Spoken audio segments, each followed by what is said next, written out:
Zimbabwe will now part with 5,000 United States dollars if they are caught on the wrong side of the law. 5 years ago, Zimbabwe set aside the first Friday of every month as a national cleanup day, but filth has remained part of the city's architecture, and Harare is leading the way. Now, authorities in Zimbabwe want to make National Cleanup Day mandatory. In July this year, the waste management situation in Harare Metropolitan Province was declared a state of disaster. The province is the dirtiest in Zimbabwe, with over 2,000 garbage dumps scattered all over. This crucial meeting on the deplorable state of our solid waste management across the length and breadth of our country, in all local authorities, be they rural or urban. It's a sorry state of affairs, to say the least, and fast becoming a source of shame for us all as Zimbabwe. In Harare Metropolitan Province, the Environmental Management Agency has mapped over 2,000 illegal dumps and still counting. Drainage systems are clogged, overflowing with litter.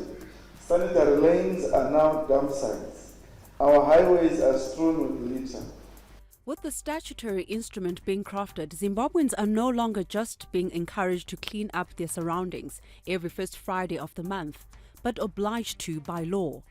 Failure to comply will be a prosecutable offence, attracting a fine not exceeding level 14.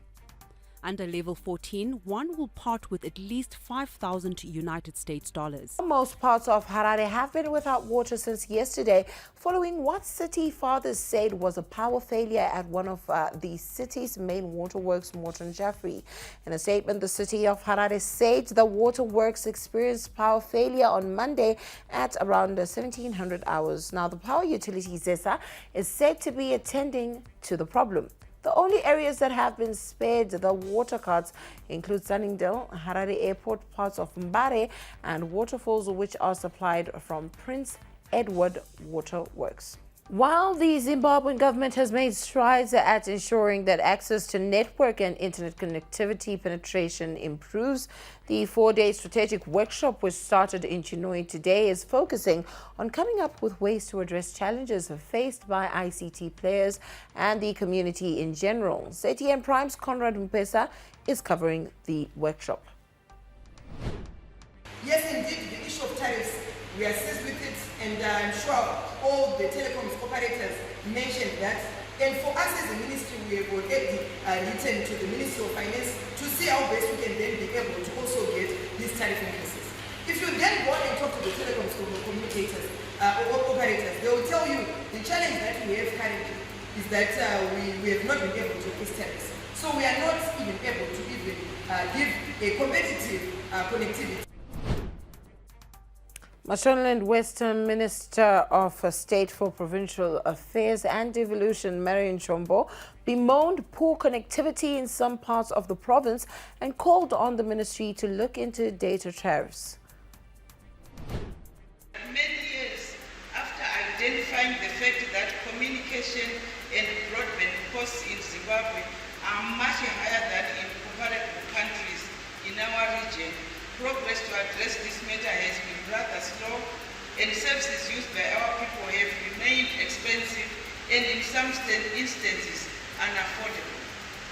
I leave you with this challenge to investigate the causes of the stubbornness of tariffs in this area and urge you to propose effective solutions.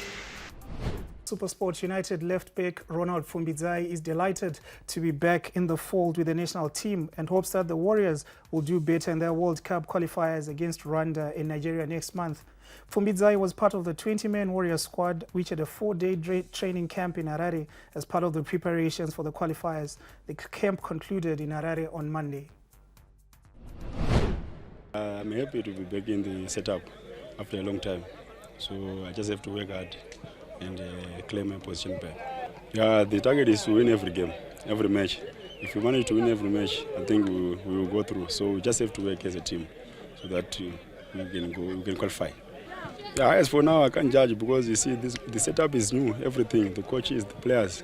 So for now, I think it's a good thing for the coaches to see 1 or 2 players because there's no time for them to assess players. So for now, I think they've managed to assess 1 or 2 players. So it will be easy for them also picking the team for qualifiers next month.